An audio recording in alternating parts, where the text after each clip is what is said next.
When Jude married the orphan everyone pitied, they called it charity. But the secrets she kept would change everything he thought he knew about love, loss, and the woman sleeping in the room next to his. The whispers started before Loveth even walked down the aisle. Why would Jude Adeyemi marry her? One guest murmured behind a decorative fan. No family, no education, nothing to her name. Jude stood at the altar of the small chapel in Abuja, his jaw tight as he watched his bride approach. This wasn't how he'd imagined his wedding day. His mother had been dead for 6 months when her best friend called with a request that felt more like a dying wish. Promise me you'll take care of Loveth. She has no one else. And so here he was, marrying a woman he'd met twice, while his family looked on with barely concealed horror. Loveth kept her eyes down as she reached him, her simple white dress a stark contrast to the elaborate wedding he'd once planned with his ex-fiancée. She was pretty in a quiet way, with smooth dark skin and hands that trembled slightly as they exchanged vows. His sister Ngozi sat in the front row, her lips pressed into a thin line of disapproval. His business partner Maxwell shifted uncomfortably in his seat. Even the pastor seemed to rush through the ceremony, as if sensing the collective judgment in the room. "You may kiss the bride," the pastor announced. Jude leaned in, giving Loveth the briefest brush of his lips against hers. Her eyes widened slightly, then she looked away. At the small reception that followed, guests congratulated Jude with the kind of sympathy usually reserved for funerals. "Very noble of you," Chief Adissa said, patting his shoulder. "Taking in a charity case like that." Loveth stood apart from the crowd, hands clasped in front of her, looking like she wanted to disappear. Jude watched her for a moment, guilt pricking at his conscience. She hadn't asked for this any more than he had. When it was time to leave, Loveth gathered her single suitcase, everything she owned in the world, apparently, and followed Jude to his car. As they drove through the streets of Abuja toward his home in Maitama, silence filled the space between them. "I know this isn't what you wanted," Loveth said quietly, her first words to him all day. Jude glanced at her. "It's not what either of us wanted." She nodded, turning to look out the window, and Jude noticed something odd. Despite the humiliation she'd endured all day, despite being treated like an object of pity, there was something in the set of her shoulders, something in the way she held herself that didn't quite fit the picture of the helpless orphan everyone had painted. But before he could examine that thought further, his phone rang. It was Ngozi. "I hope you know what you've done," his sister said without preamble. "Marrying that girl will ruin everything father built for this family." Jude ended the call without responding and pulled into his driveway. As he helped Loveth with her suitcase, he caught her looking at his house with an expression he couldn't quite read. It wasn't awe, as he'd expected. It was something else entirely. Something that looked almost like recognition. The marble floors of Jude's Maitama home gleamed under the chandelier lights as he led Loveth inside. She paused in the entryway, her worn suitcase looking out of place against the backdrop of expensive art and designer furniture. "Your room is upstairs," Jude said, his tone carefully neutral. "Second door on the left." Loveth's eyes flickered to him. "My room?" "Yes. I thought. We both need space. This marriage is an obligation," she finished softly. "I understand." As she climbed the stairs, Jude felt a strange twist in his chest. He'd expected relief at maintaining this distance, but instead, he felt like he'd somehow failed a test he didn't know he was taking. The next morning, Jude woke to the smell of food cooking. He found Loveth in the kitchen, moving quietly as she prepared breakfast. She'd tied her hair back with a simple scarf, and for a moment, she looked almost at home. "You don't have to," he began. "I know," she said. "But I wanted to." Before he could respond, the front door burst open. Ngozi swept in without knocking, her designer heels clicking against the floor. "So this is where the village girl is hiding," Ngozi said, looking Loveth up and down. "I hope you know how to clean properly. This house requires specific care." Loveth's hand tightened on the spatula, but her voice remained steady. "Good morning, Ngozi." "It's Mrs. Okonkwo to you," Ngozi snapped. She turned to Jude. I came to discuss the charity gala next month. Obviously, she can't attend. Can you imagine the embarrassment? Jude felt anger flare. Loveth is my wife. She'll attend. Your wife? Ngozi laughed. Please. Everyone knows this is just pity. How long before you come to your senses? After Ngozi left, Jude found Loveth standing by the window, her shoulders rigid.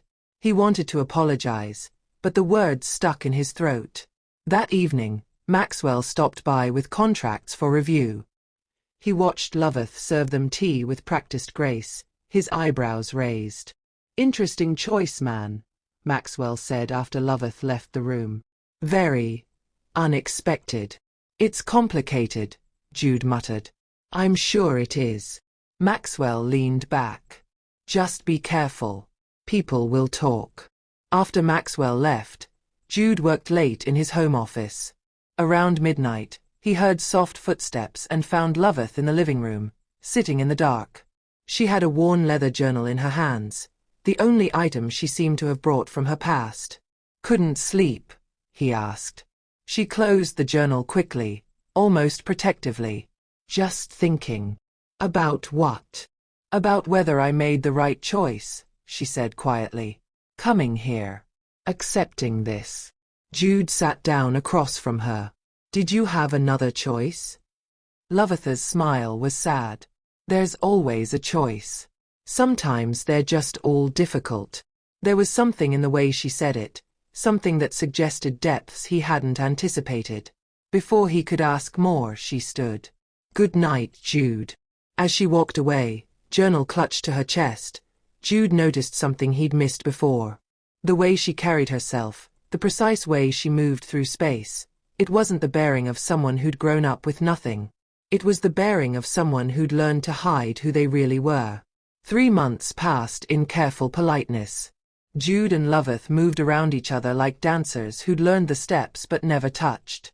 She kept the house, he worked long hours, and they barely spoke beyond necessary pleasantries. Until the night Chief Emeka came to dinner. The chief was Jude's biggest client, a property developer with more money than patience. The cultural center project was hemorrhaging money due to design issues, and Chief Emeka had made it clear he was ready to pull his 20 million naira contract. The design is too modern, Chief Emeka complained over Loveth's carefully prepared pepper soup. It doesn't speak to our heritage. I want something that honors where we come from. Jude had been pitching redesigns for weeks, each one rejected. He could feel his career threatening to crumble with this contract. What if you incorporated traditional Igbo architectural elements? Loveth's quiet voice cut through the tension. Both men turned to stare at her. She flushed but continued. The Nsud pyramids, for instance. Or the Mbari houses with their sculptural elements. You could modernize the concept while honoring the roots. Chief Emeka leaned forward. Go on. I shouldn't, Loveth began, but something in the chief's expression made her continue. You could use geometric patterns from traditional Uli body art in the facade. Create an open courtyard design like the old compounds, but with contemporary materials. Make it a bridge between past and future. The silence that followed felt heavy. Interesting, Chief Emeka said slowly. Very interesting. After he left, Jude turned to Loveth. How do you know about Igbo architecture? I read, she said, already retreating toward the stairs. Loveth, wait. He caught her arm gently. Can you draw what you're describing? She hesitated, then nodded. 20 minutes later, Jude stared at the sketch she'd produced. It wasn't just good, it was brilliant. The lines were confident, the proportions perfect, the concept innovative yet respectful. This wasn't beginner's luck. Where did you learn to draw like this? Loveth's hand trembled as she set down the pencil. It doesn't matter. It matters to me. She looked at him then, really looked at him, and for a moment, he saw something raw in her eyes.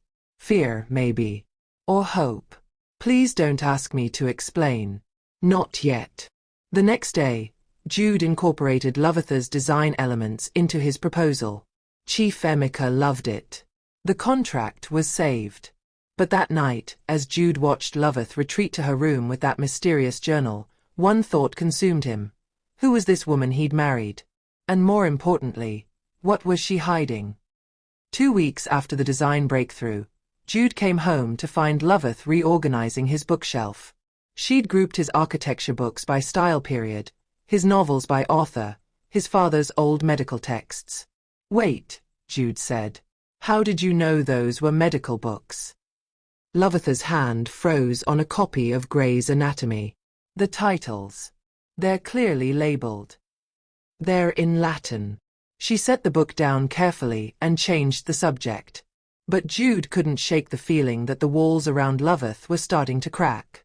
The real break came 3 days later when Ngozi's 6-year-old son, Samuel, started vomiting violently during a family visit. Within an hour, the boy was burning with fever, his small body convulsing. "Hospital.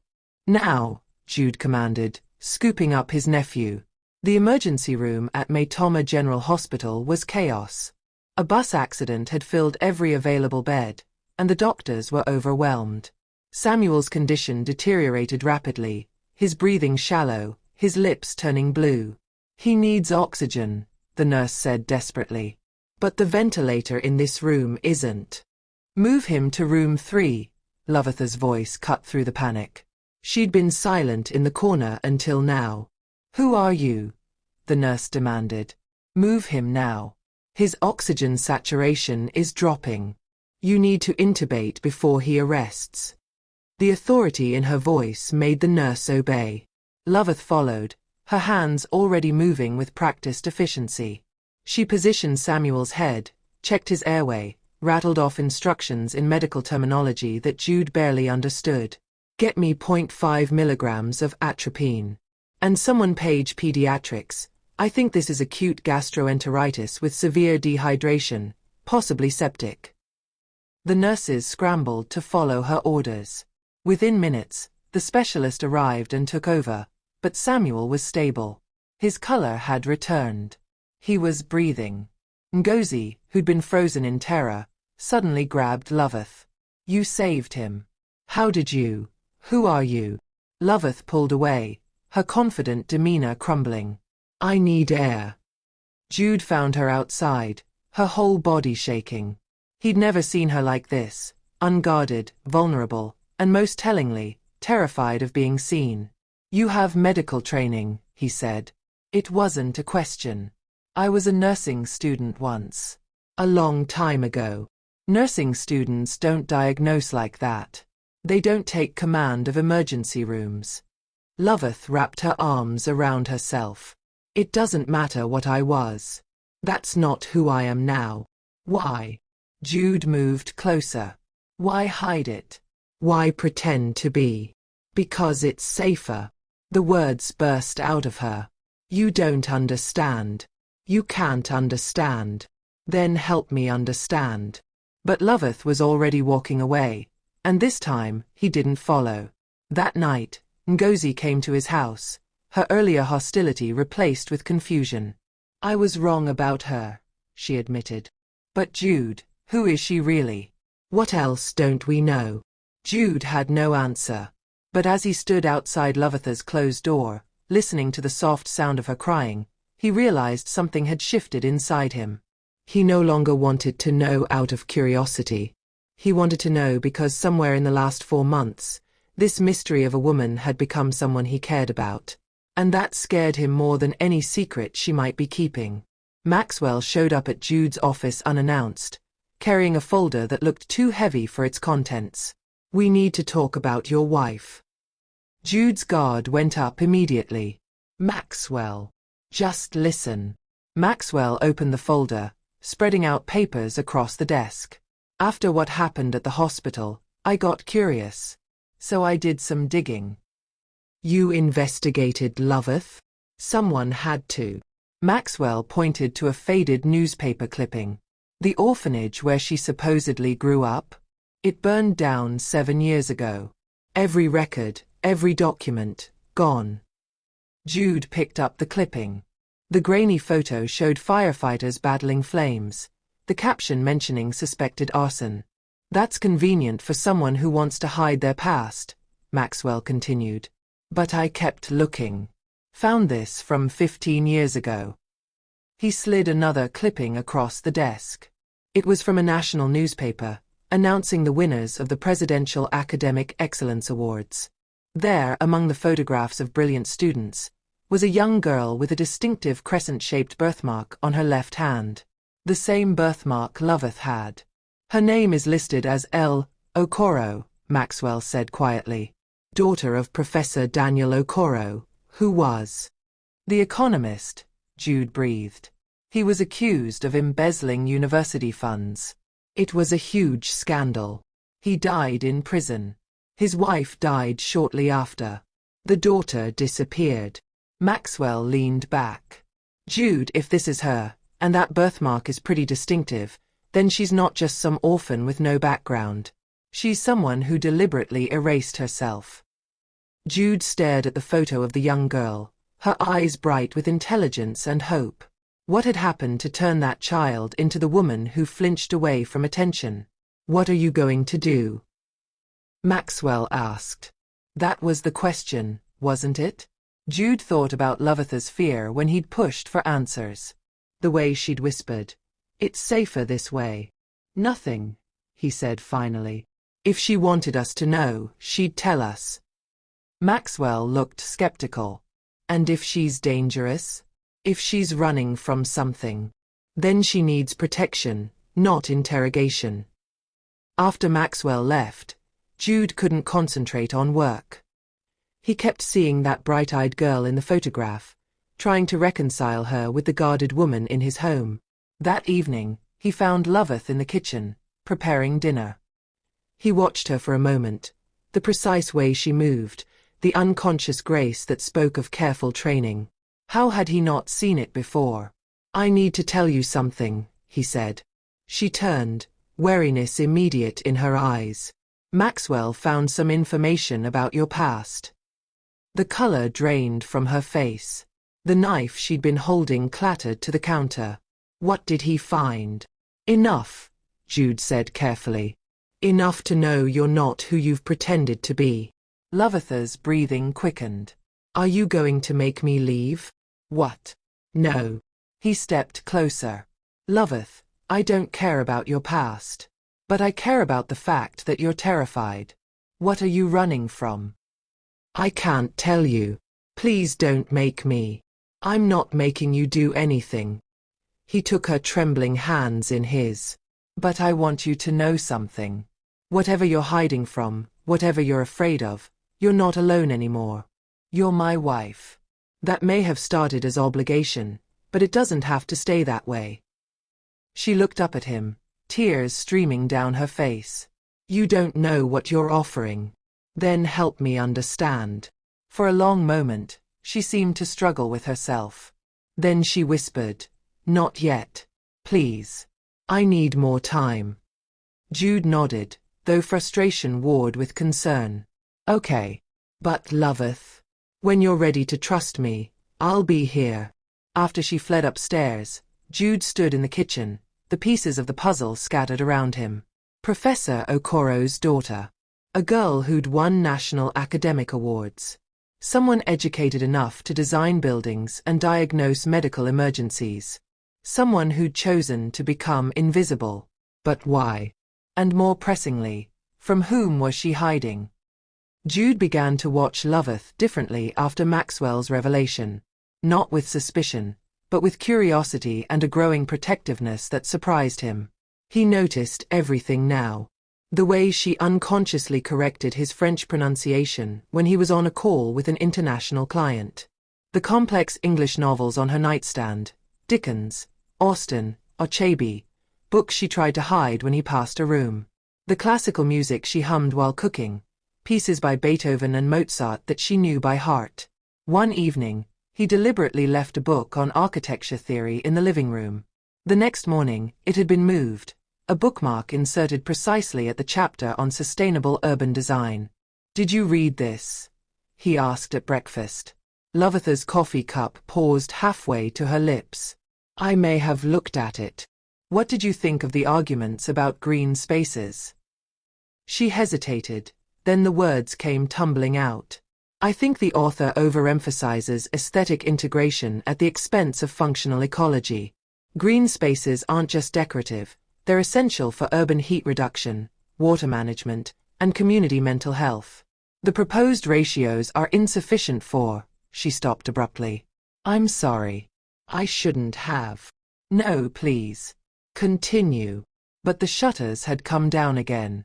She excused herself, leaving Jude alone with the confirmation of what he'd already begun to suspect. This wasn't someone who'd looked at a book. This was someone who'd studied architecture formally. The following week, Chief Emeka invited them both to a gallery opening. Loveth tried to decline, but Jude insisted. You're part of this success, he said. The design you helped with. Chief Emeka is using it as the centerpiece of his portfolio. At the gallery, Loveth transformed. She moved through the space with unconscious elegance, her observations about the artwork both insightful and sophisticated.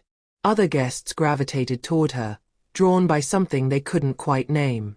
Jude watched a French developer try to engage her in conversation. To his surprise, Loveth responded, in perfect French. Later in the car, he couldn't help himself. Where did you learn French? Here and there, she said softly. Loveth, people don't learn fluent French here and there. She looked out the window. People learn all sorts of things when they need to survive. The next evening, Jude came home early to find music flowing through the house. He followed the sound to the living room, where Loveth sat at his neglected piano, her fingers moving across the keys with breathtaking skill. She was playing Chopin's Nocturne in E-flat major, a piece that had made his mother cry. He must have made a sound because Loveth stopped abruptly, her hands jerking back as if the keys had burned her. I'm sorry, she gasped. I shouldn't have. I'll never. Don't. Jude crossed the room quickly. Don't apologize. That was beautiful. Fear shone in her eyes. Please don't ask. Ask what? Where I learned. Who taught me. Why I can. Her voice broke. Please, Jude. Not yet. I'm not ready. He saw it then, the terror beneath the surface. This wasn't about shame or embarrassment. This was about safety. She'd been hiding her abilities, her education, her very self because she believed her life depended on it. Okay, he said gently, sitting beside her on the piano bench. I won't ask. But Loveth, whoever taught you to play like that loved you very much. I can hear it in the way you touched the keys. A tear slid down her cheek. My father, she whispered. He said music was the language of the soul. It was the first personal thing she'd ever voluntarily shared. Jude reached out slowly, giving her time to pull away. When she didn't, he took her hand in his. Your father was right. They sat there in the fading evening light, her hand in his, the piano silent between them. And Jude realized with startling clarity that somewhere between the obligatory wedding and this moment, something had changed. He'd stopped seeing Loveth as a duty or a puzzle to solve. He'd started seeing her as a woman, complex, brilliant, broken, and impossibly brave. He'd started, God help him, to fall in love with his own wife. The call from Chief Emeka came during breakfast. Adeyemi, I have a proposal that will change your career, the chief announced. A 50 million naira government contract for a new cultural complex. But there's a condition. Jude's heart raced. What condition? I want the genius behind my center design leading the project. And we both know that wasn't entirely you. Jude looked at Loveth, who'd gone very still across the table. I'll need to discuss this with my team, Jude said carefully. Don't play games. I've done my research. Your wife has extraordinary talent. Bring her to the presentation next week, or I take my contract elsewhere. After he hung up, Jude found Loveth gripping the edge of the table, her knuckles white. I can't do this, she said. I can't be seen like that. It's not safe. Safe from what? Jude's patience finally cracked. Loveth, you've been hiding for months. Someone needs to know you exist. Someone needs to see how brilliant you are. You don't understand what you're asking. Then make me understand. Stop hiding and just tell me. My father's partners tried to kill me. The words exploded out of her. They took everything, destroyed his name, and when I tried to speak up, they sent people to the orphanage. That fire Maxwell found? That was them looking for me. I barely escaped. So yes, Jude, I'm hiding. Because the alternative is death. The silence that followed felt crushing. Who were they? Jude asked quietly. Powerful people. People whose names you'd recognize. People who can't afford to have me alive and talking. She stood abruptly. I'm sorry, but I can't do this presentation. I can't risk. The doorbell rang. Ngozi swept in without waiting, Maxwell close behind her. We need to talk about this government contract, Ngozi announced. Then she saw Loveth's tear-stained face. What's going on? Over the next hour, the truth came spilling out. Not all of it. Loveth still held back the names, the specific details, but enough. Enough for them to understand that she hadn't been playing pretend. She'd been playing dead. So let me get this straight, Maxwell said slowly. You have a degree in architecture? 2, Loveth admitted quietly. Architecture and engineering. Plus 3 years of medical school before. She trailed off. Ngozi sat down hard. And you've been pretending to be uneducated? 4 years. It kept me alive. But now Chief Emeka wants you to present, Jude said. And if you don't, we lose the contract. Then you lose the contract. I'm sorry, but what if we protected you? Maxwell interrupted. What if we made sure no one could connect you to your father's case? A different name on the paperwork, limited public exposure, security measures. It won't work, Loveth said, but Jude could hear the longing in her voice. Ngozi leaned forward. You saved my son's life. Let us help save yours. For a moment, hope flickered across Loveth's face. Then fear crashed back over it. I need to think. She fled upstairs, leaving the 3 of them in stunned silence. She's been carrying this alone for how long? Ngozi asked. 7 years, maybe more, Maxwell said, looking at his research notes. Since she was 17 or 18. Jude felt sick. All those months of treating her like a burden, like a charity case, when she'd been struggling just to stay alive. We have to help her. First, we need her to trust us, Ngozi said. And that's on you, brother. You're her husband. That night, Jude stood outside Loveth's door, hearing her soft sobs. He wanted to go in, to hold her, to promise her everything would be okay. But he'd made her enough empty promises.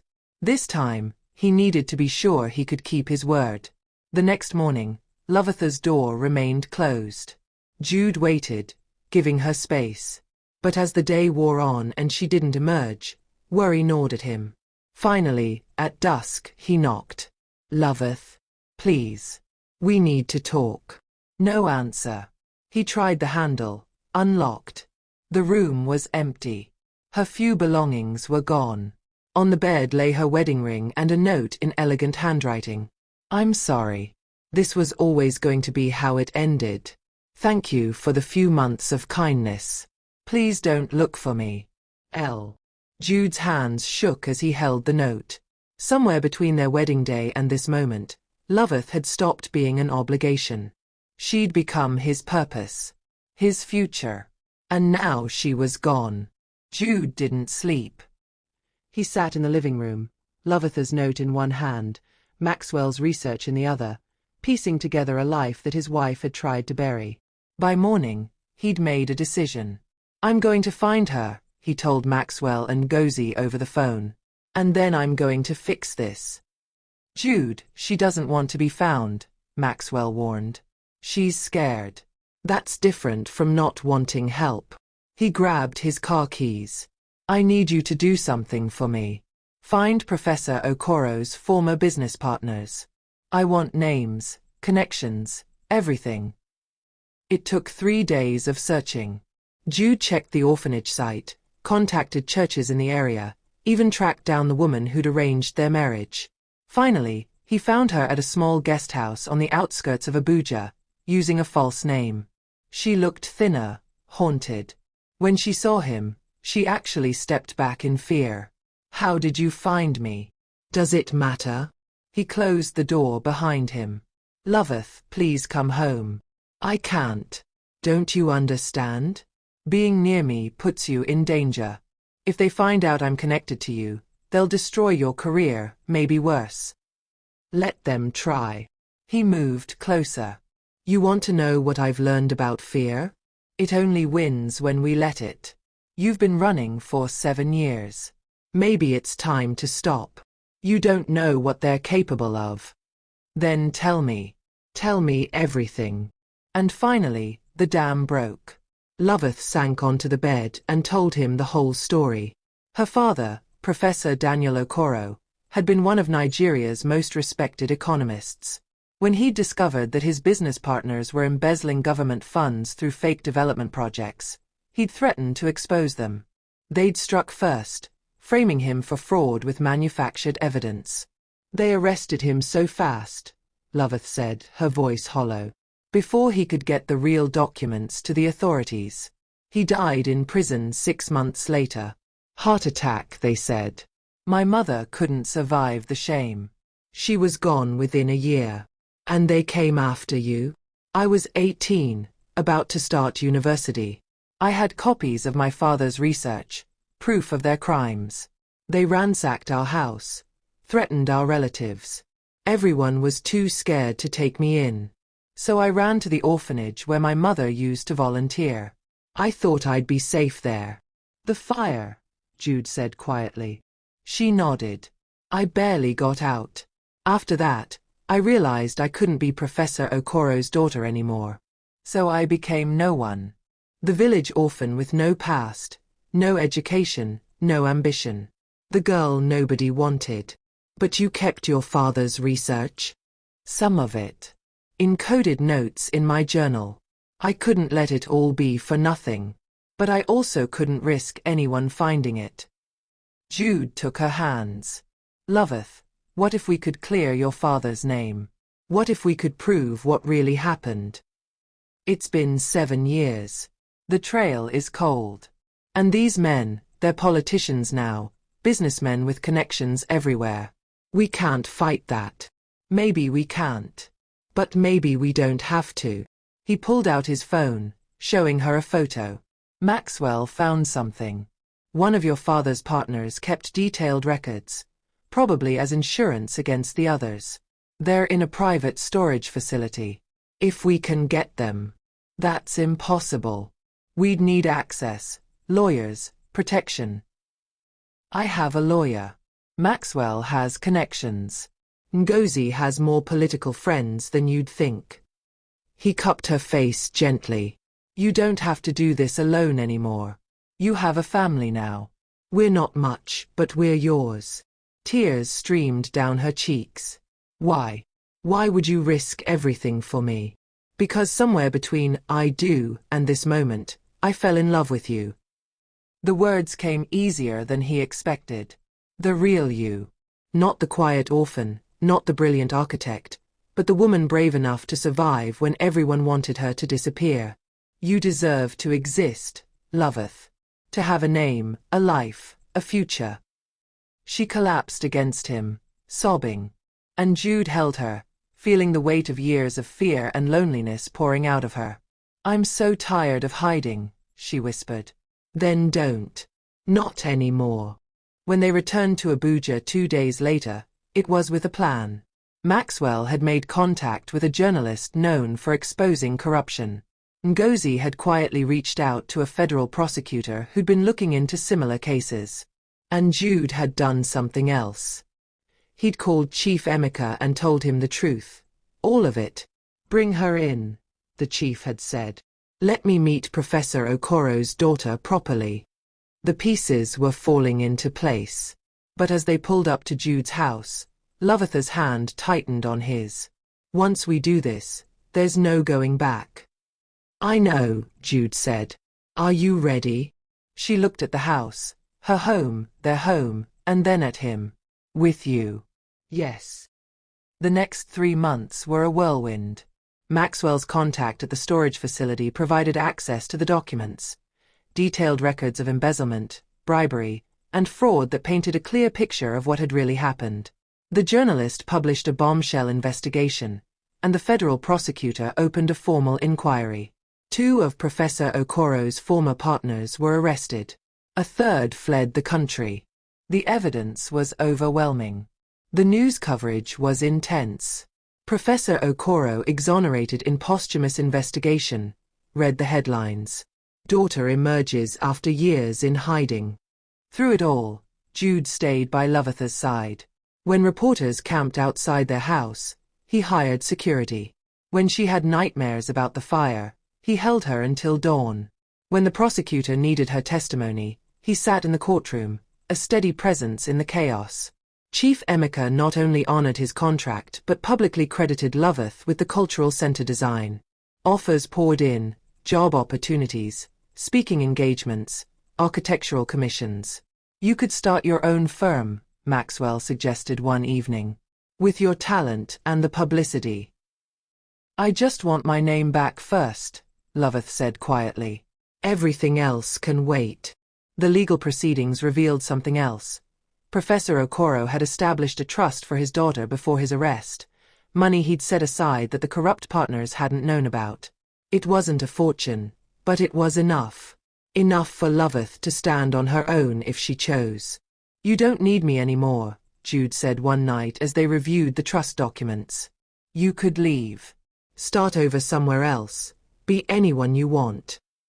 Lovath looked at him, really looked at him, and smiled. Is that what you want? No. The word came out more forcefully than he intended. God, no. But I want you to stay because you choose to, not because you have nowhere else to go. She took his hand, lacing their fingers together. I choose you, Jude. I think I chose you the moment you stood outside that guest house and told me to stop hiding. You gave me back my life. But more than that, you gave me a reason to want it. 2 months later, they stood before the same pastor who'd married them the first time. But this ceremony was different. Ngozi stood as Lovatha's maid of honor, her son Samuel as ring-bearer. Maxwell was Jude's best man. Chief Emeka attended with his whole family. But more importantly, the church was filled with people who knew exactly who Lovath was. Professor Okoro's daughter, brilliant architect, survivor, fighter. No more whispers about charity cases or pitted orphans. Do you, Jude Adeyemi, take Lovath Okoro to be your wife? The pastor asked. I do. Again, forever, absolutely. The room erupted in laughter. As they danced at their reception, Lovath whispered, Thank you for seeing me when I was invisible. Jude pulled her closer. Thank you for teaching me that love isn't about what someone has, it's about who they are. And who you are. You're extraordinary. Later, as the celebration wound down, Ngozi pulled Lovath aside. I'm sorry, she said, for how I treated you. I saw someone I thought was beneath us, when really, I was looking at one of the strongest people I've ever met. You didn't know, Lovath said. But I should have tried to. Ngozi squeezed her hand. Family. Family, Lovath agreed. As Jude and Lovath left the reception, a young woman approached them hesitantly. Mrs. Adeyemi, I read about you in the papers. I'm in hiding too. From people who hurt my family. I didn't think there was a way out, but you.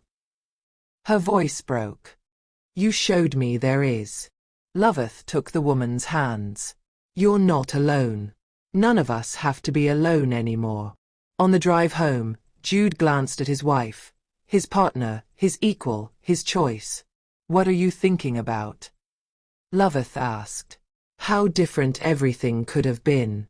If I'd refused to marry you, If you'd never let me see who you really were. But you didn't refuse. And I did let you see.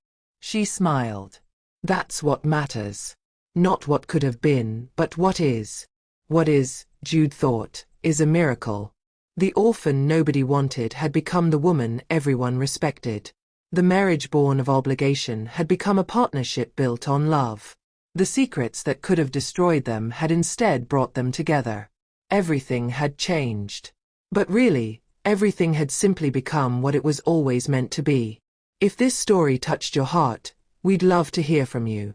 For more inspiring tales of love, redemption, and the courage to be seen, subscribe to Folktales by Inaya and join our community of storytellers and dreamers.